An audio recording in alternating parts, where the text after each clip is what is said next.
you got to start manipulating your environment. You need to have the habits that can help you get where you want. You're spending too much time on social media. You're spending too much time on this. You're wasting too much time on that. Assess what works for you and assess what doesn't work. Do the things that help you, and I think it's simple as just stop wasting your time, because don't do the things that give you a low return on investment. Your energy is the currency. So spend it wisely. Simply put, do all the things that will help you get to where you want and get rid of everything else that pulls you away. It's as simple as identifying, as simple as being aware. Of course, there is a component of action that you need to take. Now, that action is on you. I can only do so much. I can only give you the awareness. I can only give you the tools to help you get the awareness, although the action's up to you at the end of the day. So whether you stick by your parameters, whether you stick to your limitations and boundaries, it's up to you. I can tell you what's good for you. I can tell you what's bad for you. Actually, I can't tell you that. Only you can tell you that. I can recommend things. I can give you personal experience, but what works for me might not work for you. Therefore, you have to do all the work. Do us a quick favor, guys. Hit the follow, subscribe button. Share this with someone who would benefit from it. And help us grow, as the more we grow, the better the episodes we get. Thanks, guys, for helping us. And let's get into the episode. And he's here. He is here. Cristiano has entered the building. Welcome, wherever you are, to the Old Trafford Theatre.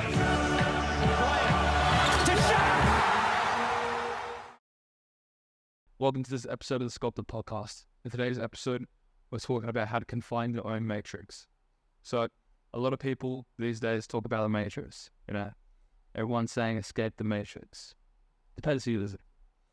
But in this episode, we're doing the exact opposite of that. We're going to be talking about how you can create your own matrix so that you can succeed. So what we're going to be talking about is how you can manipulate your environment, setting intentional boundaries and restrictions, selective associations, aligning your actions with your goals, and overcoming challenges. Through these 5 parameters, you are able to make your own matrix and make that matrix 10x what you're trying to do. It will get you so much further by sticking in these 5 things. Your progress will go like this. So, the first topic that we're going to be talking about is how to manipulate your environment. And what we're trying to do here is basically it's environmental optimization. So everything you do has a purpose, and it can get you close to where you want to go. Now, that is basically the summary of your environment and how it can help you get to where you want to go. Now, keeping that in mind, you look at the world as now into a library. So everything you do has purpose. I've spoken about this before. Drinking water, purpose. Going to sleep early, purpose. Getting ready for training, purpose. Everything that you do has purpose to where you want to go. Everything in your environment is helping you get closer to where you want to go. The spatial manipulation of which you do increases your chances of getting to where you want to go. So making sure that your environment around you is in alignment with your goal. So let's think about that as, okay, I am an 18-year-old right now, and I'm in Germany, right?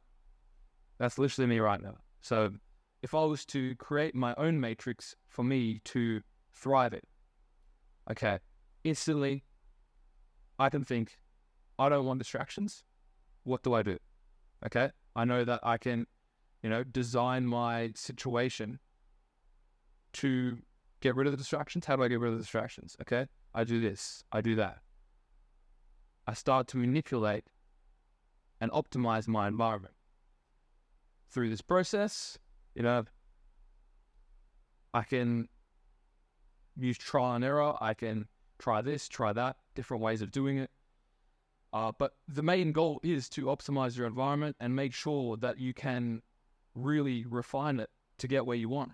Now, basically, getting rid of the bad habits, it could look like you're spending too much time on social media. You're spending too much time on this. You're wasting too much time on that. It's very similar to the last episode that we did about how we all have the same 24 hours. So optimizing your environment to get rid of distractions so that you're more and more efficient with your time. That's how you can manipulate your environment, because we all have the same 24 hours. And if you haven't checked that out, go check out that video now, because it's very important.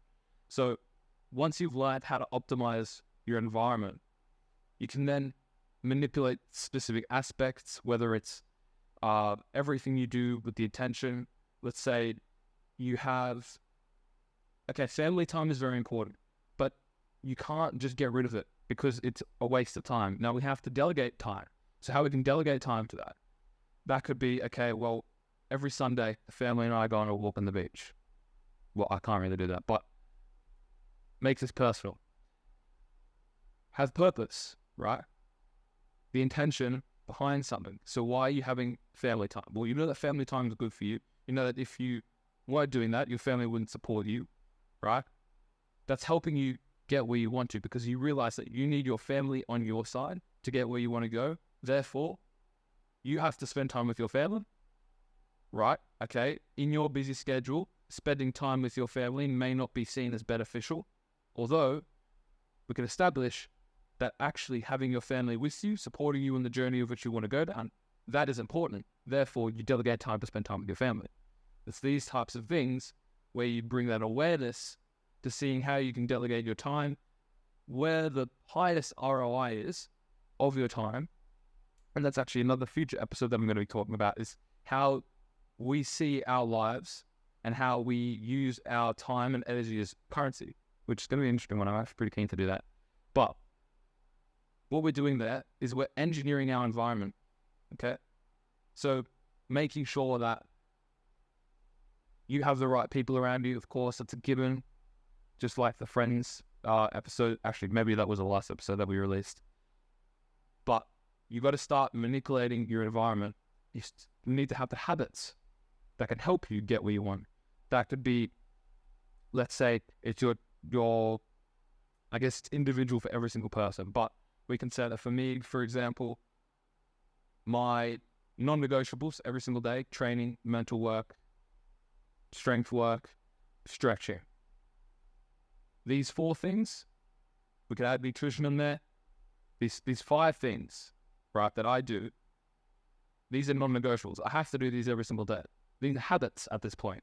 I don't know what it looks like not to do these things. So I have my environment and my matrix so altered to pushing me forwards, right? This is like it's a tunnel vision that you have to have. You have to be so focused in doing these specific things every single day that's in second nature. This is your matrix. You are confined to your own matrix set. And it sounds boring. It's not fun. Not many people will do it. Not many people should do it. But the people who want to get to the very top, I can guarantee you right now, they're doing it. Because if you want to get to the top, you have to sacrifice a lot, okay? You have to sacrifice the things that you want to do, and you have to start doing more of the things that you don't want to do. We know that the world is very hyper competitive. When you've got people doing the stuff that you don't want to do because they have to, then you're going to be behind them. So when there's people working more than you, it's pretty evident they're going to get ahead of you. They've got their matrix down packed. Maybe it's not even as down packed as ours. Maybe it's not as down packed as mine. I think that I've probably got one of the best in the world. Genuinely. I don't know that many other people would have as good as a matrix as I do, because I have, as I said, I have engineered my environment.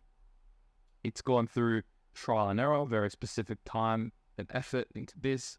But I know that every single day I'm getting closer to where I want to go.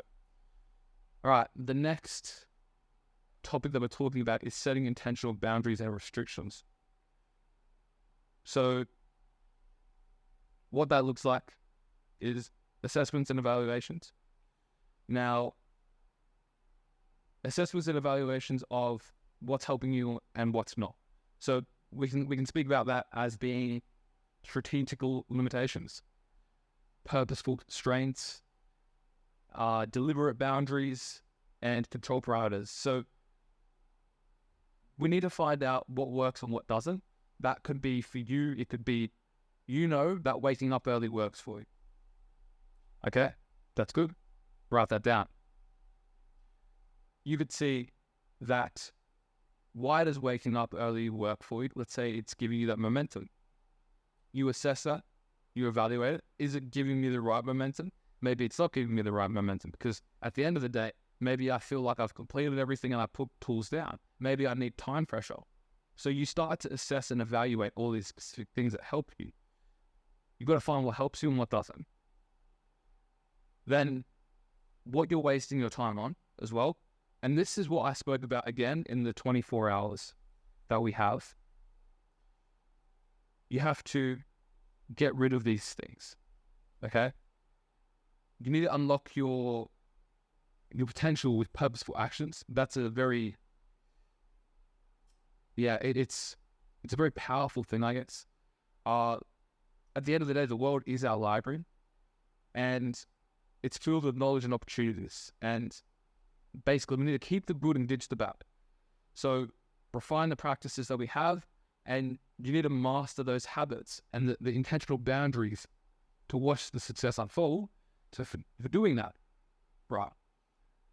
Understanding, I think maybe the best thing to do actually is actually just writing it down. So if you're going to write down all of the things right now, what helps you, what doesn't. Now, again, I'm going to probably do another episode on balance and why I don't believe in balance when you're trying to get to the top. So you need to write down all of the things of which you do right now. As little as brushing your teeth, as little as waking up to go to the bathroom at the middle of the night, as little as what's the first thing you do when you wake up, what's the last thing you do before you go to bed. All of these little things of which you repeat day in and day out. You need to write them down and give them, let's say, a score. Anything under 7 in terms of helping you, 10 being really helps you to where you want to go, and anything under 7 being it tears you down or is maybe, let's say, not as helpful as something else, then get rid of it. Okay? When you're thinking of someone sculpting, you're getting rid of all of the bad. So you have to set strategical limitations. Now that can be people with their time, where do they invest their time, whether it's into something that doesn't give you a high ROI. It could be, I have a job, right? This is not me, this is not a person I do, but let's say I have a job and I am saving up for a new car. Do I need that new car? Is it helping me getting closer to my goals? Or if I invested my time into training more, would that car come naturally as a byproduct to me getting a contract because I am training more? So if I am training more and not working at a job, and I'm getting better as a footballer, which is getting me close to that professional contract, as soon as I get that professional contract, the job and the money that I've earned from my job outside of the football is severely outweighed by the profit that you've made from football. So also, of course, you don't want to become a professional worker. You may want to become a professional footballer. Of course, I'm going to be giving you these personal anecdotes with football because it's more relatable for myself. But you can also interchange this with any pathway which you want to go down and whichever job you want to go down. So if you're able to, let's say, delegate the time, become aware of what has the highest ROI, whether it's you putting your time into this so that you get more out of that, you have to bring this awareness around it. So writing down in your list the things, as I said, I think anything above 7 you keep, anything below you get rid of. So you're just refining even more. And once you have those, let's say it's a list of 50 things, maybe even less. Maybe you can't even get 50 down. However many you have there, you keep. I would honestly say the less the better, because the more you have, the more confusing it gets. You kind of lose track. I think that starting with habits, especially if you're just starting out, I guess we can say that as well. So if something isn't second nature already, then keep it simple. If it's second nature, you can start to allocate things, you can start to add things, you can start to do more. But if it isn't second nature, don't have too much on your plate, because you will just give up. And I'm all for not giving up, but people who are at the very beginning will typically give up. because there is too much. So be selective with your regulations. Find out what helps you and what doesn't. Write it down, as I said. This is the best way to get awareness on it. Then you'll start to realize where your time and your effort is going. You need to stop doing this. You need to start doing that. Now, maybe you have never done that before, and maybe this could be a third column on your list. Maybe I need to start doing this so I can get better at this. That could be, okay, I notice that my attention, whenever I want to do something, I look here, and then my attention goes there all of a sudden. I can't keep my focus. What can I do? On that third column, you can start listing things that can help you get closer, right? So the limitations and boundaries can also be making sure that they help you stay in alignment with that. So it's not just the getting rid, it could also be adding. I would say most of the things for me, it would be at this point getting rid, because I've tried most things. Now, I'm not completely ignorant to know that I haven't tried everything. I haven't tried everything, although I will try a lot of things, and I have tried a lot of things, but now because I know the things that give me a very good return, maybe it's not worth me. Now, it is worth me, but maybe to the level of which you might be doing it. Experimenting would have a lower risk for you, for someone just starting out, than someone who is more experienced in it, because as soon as I start stopping doing the things that I know work for me, and let's say this thing really doesn't work for me, and I start doing that more, and I was doing it as an experiment to find out what helps me and what doesn't, and that really might hinder me. So I have to start being very selective with what I do, although I think when you get to where I am right now, you have a gut feeling of what will work and what doesn't work, because you've gone through most of the things, right? You can understand human psychology. You can understand the basics, right? You know how you work as an individual. You know all these different things. So I think that with experience, you become smarter, obviously. At the beginning, start slow, start easy, progress. Assess what works for you and assess what doesn't work. Do the things that help you. And I think it's simple as just stop wasting your time, because don't do the things that give you a low return on investment. Your energy is a currency. So spend it wisely. Simply put, do all the things that will help you get to where you want, and get rid of everything else that pulls you away. It's as simple as identifying, as simple as being aware.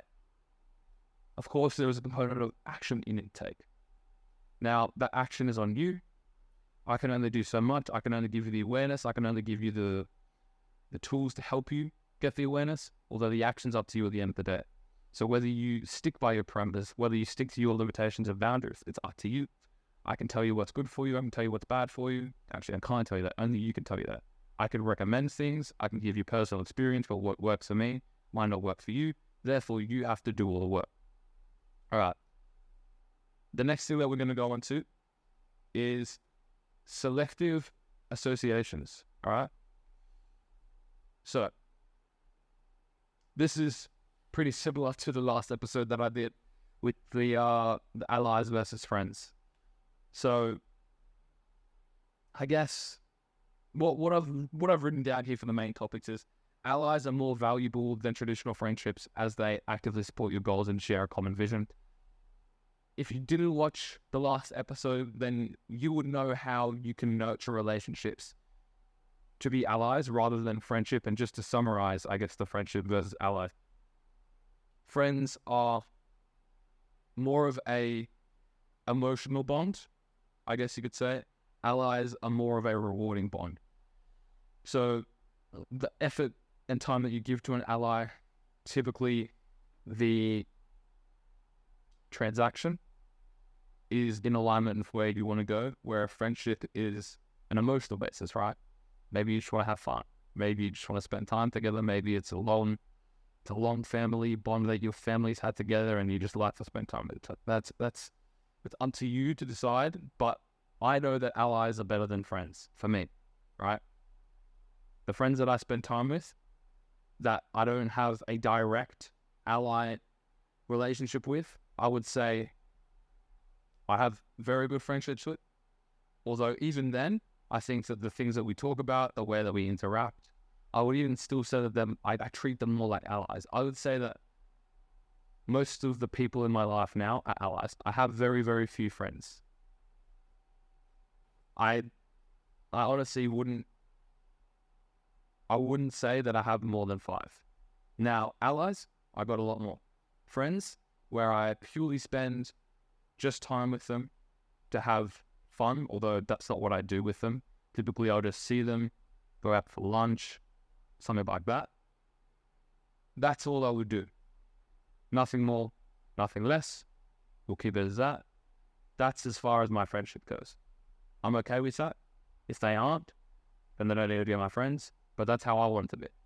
Therefore, they have to adjust. And if not, they're gone. Simple. I like the friends that I have. I think that, they're nice, they're good to me. But the allies are really important. The allies give me a bond. I just then, effort, time, I nurture relationships. They give me advice. They give me training help. I train with them. They give me mentorship. We talk about good things. They get me close to my goals. It's curated connections, right? I curate the connections of which I have to get me close to where I want to go. And they understand that. I understand that. We have the same relationship. I help them with this. They help me with that.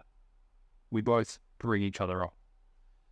The next thing that I want to talk about the selective associations is the allies can also provide perspective because they may be further ahead, they may be further behind you.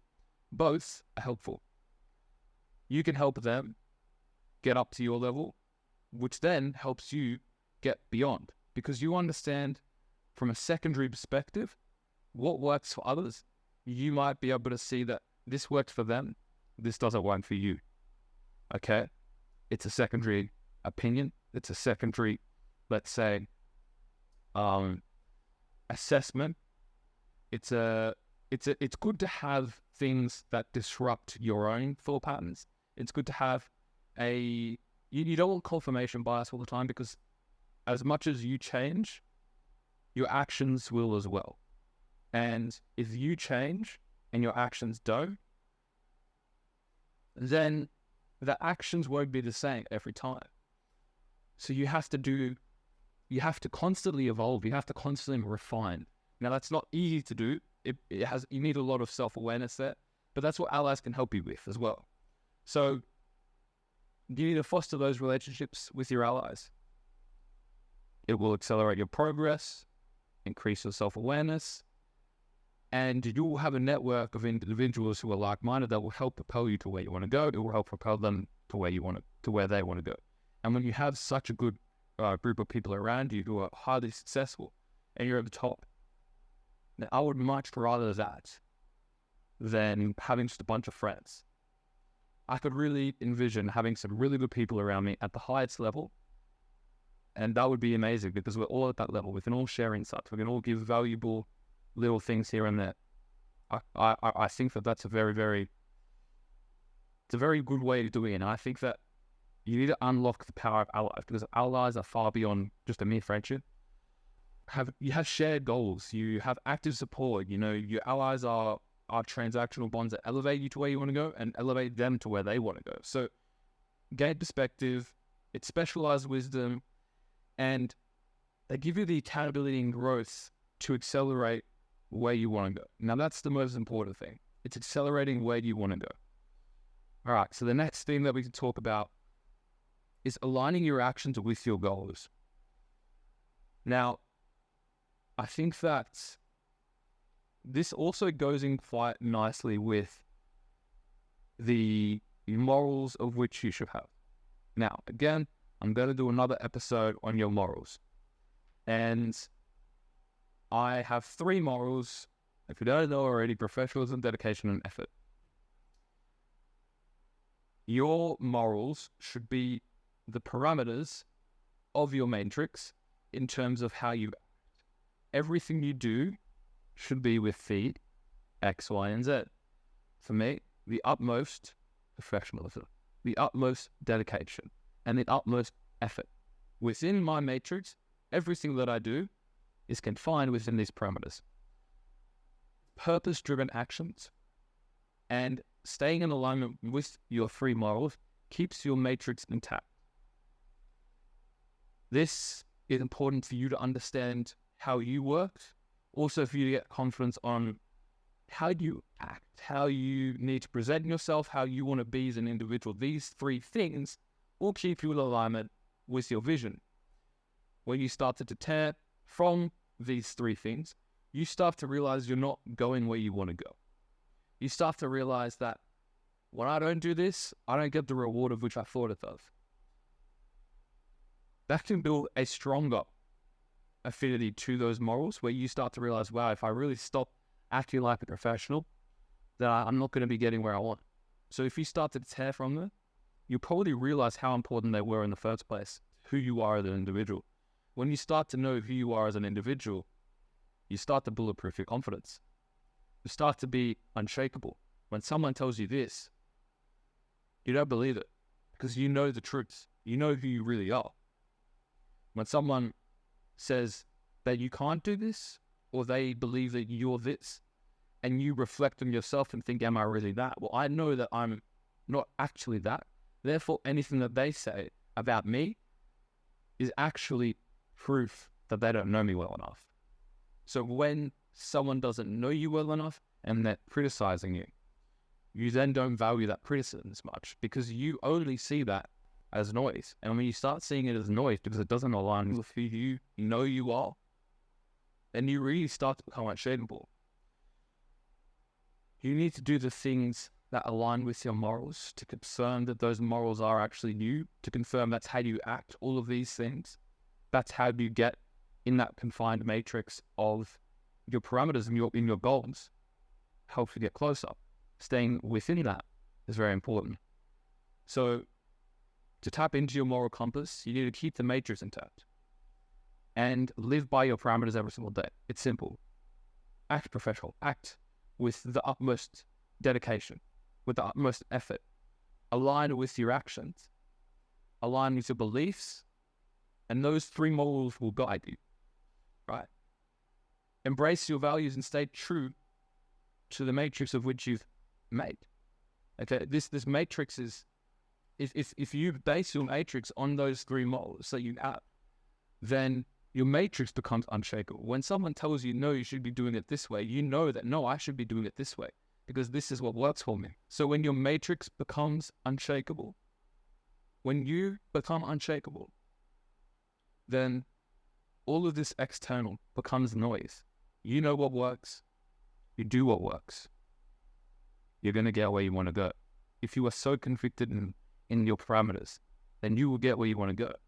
It's tunnel vision, and it's the intentional execution that gets you there. So you have purpose behind the morals. You have purpose behind the parameters of which you confine your matrixing. At the end of the day, as the whole message, even just the definition of a matrix itself, it's helping you. Well, it's a confinement of within specific parameters, and when you confine your parameters to be only beneficial things to where you want to go, you will understand how important that is. Now, I think that when you're starting out creating your own matrix, probably won't have that unshakable confidence because you won't have necessarily things that will be evidence for your moral compass and these specific things. You won't have direct evidence as someone who's been doing it for 5 years. Therefore, you have to every day become aware of how you are acting within those morals, right? So the next, and I believe last component, is overcoming challenges. Now, again, I say this a lot, but I'm going to make another video on this as well. So it's going to be on delusion. Now, you have to have a level of operated delusion, I believe, for success. That has to be there, but I won't talk about it too much. What I'm going to go into is how overcoming challenges will help you stay within your matrix. Because if you truly believe that you can do it, whatever obstacle comes in your way along your path, you know that you can still get to where you want to go. and you understand that there is more than one way to get where you want to go. And that genuine trust in God, in His plan, in what you're doing, you'll get where you deserve. And therefore, you never stop. If you truly believe that God's got you, and then you're doing the due diligence work to get where you want to go, then whatever happens is merely just an obstacle, and it doesn't matter what it is, you can get beyond it, right? So if you can get beyond anything, then that level of delusion that you can truly get beyond anything, whether it's a 10-year injury, something ridiculous, right? If you truly believe that within your matrix, you can get to where you want to go, then you'll get where you want to go. Even if you don't, at least you know that you gave your best. So that's where the delusion comes in. You need to know that even if you don't get where you want to go, you'll be grateful that you did try everything. So it is unrealistic, because let's say there is a 10-year injury and you can't even play football ever again, right? You have to forget about that, because then you have excuses. Get rid of the excuses. Have the highest level of delusion that you really can get to where you want to go. And I guarantee that if you live that delusion that's really propelling you forwards, you will have a much higher likelihood and chances of getting to where you want to go than the next person who doesn't have that level of delusion. So understand that level of delusion is needed. Now, what I have here is that you need to also understand that there isn't just one way of doing it. So you need to understand that if one door closes, open the next. It's not always another one will open. I don't truly believe that if one door closes, another one will open, because you do have to do the work to open the next door.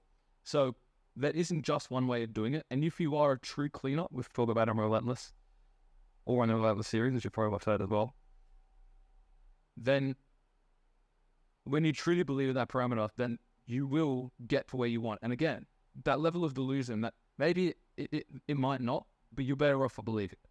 So believe it. So you got to understand that there isn't just one way of doing it.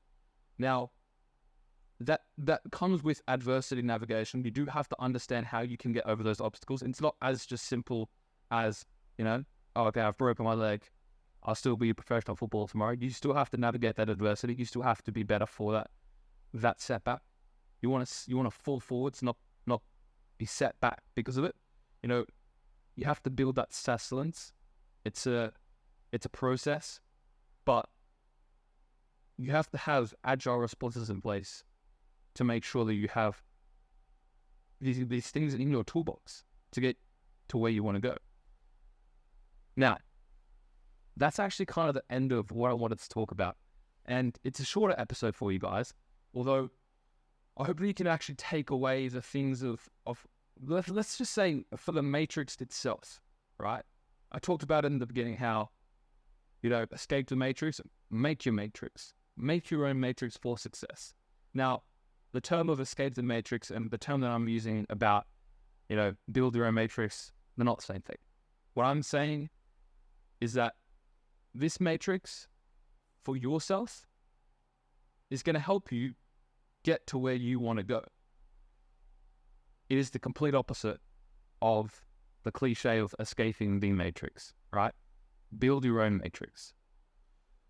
When you stay in alignment with your matrix parameters, you then understand how you work as an individual, you understand how others perceive you, you understand so much more about yourself. You start to become more confident. You start to become unshakable. People say this, you do this. You stick to what you do. You know what works for you, you stick to it, right? Those 5 things that I mentioned, now, there could be more. Maybe it's not as much as I have here. But these are the things that I think that will help you start to build your own matrix. Now, again, as I've said, and as I've said again and again and again, a lot of times this episode, you need to take action. I can only give you the awareness. I can only give you the education. I can only give you the personal anecdotes. I can give you the relation, but I can't make you do something. The incentive is there. This is the blueprint. This will help you to where you want to go. And if you don't believe me as an individual, I think it's pretty evident from what I've said here that even if it's, 50% wrong and 50% right, it makes sense to how it could work, I am using basic human psychology. I am using basic knowledge, foundational anecdotes to tell you that this is a blueprint to get where you want to go. So do with it what you will. I can recommend taking notes, taking action from what I listed. It's the only way to actually make a change. Now, 99% of you listening to this who aren't in their own matrix, you won't do anything about this. About 1%, I believe in me. You'll probably get where you want to go. You'll be closer to where you want to go by doing the action than if you weren't. So you know what? If you send me a message and you show me that, the work that you've done, I believe in you. Because I know what's in here and what I've said works. So I believe in you. Take action. To that 1% of people who might, look, it might even be less than 1%. For those people who do, send me a message. I want to say it. Right. I believe in you. If you truly are about it, for that 99% of people who are just going to listen to this episode and do nothing about it, maybe they should get a bit more aware on it. You're not about it. You're truly not about it because, this is the stuff that the top don't tell you, right? When you see me at 5 times at the top, already at a very good level, and you think, how did he get there? You'll know that this is how. The people who are at the top now, they didn't do this. They didn't do what we're doing right now. They're not telling you the secrets. I'm telling you the secrets. These are the secrets. Act on them. Do them. If you don't, I think you can only regret it. And if you don't want to leave a stone unturned, if you don't want to regret all the things that you didn't do, it's as simple as being in that 1% of people. Take that action. Simple.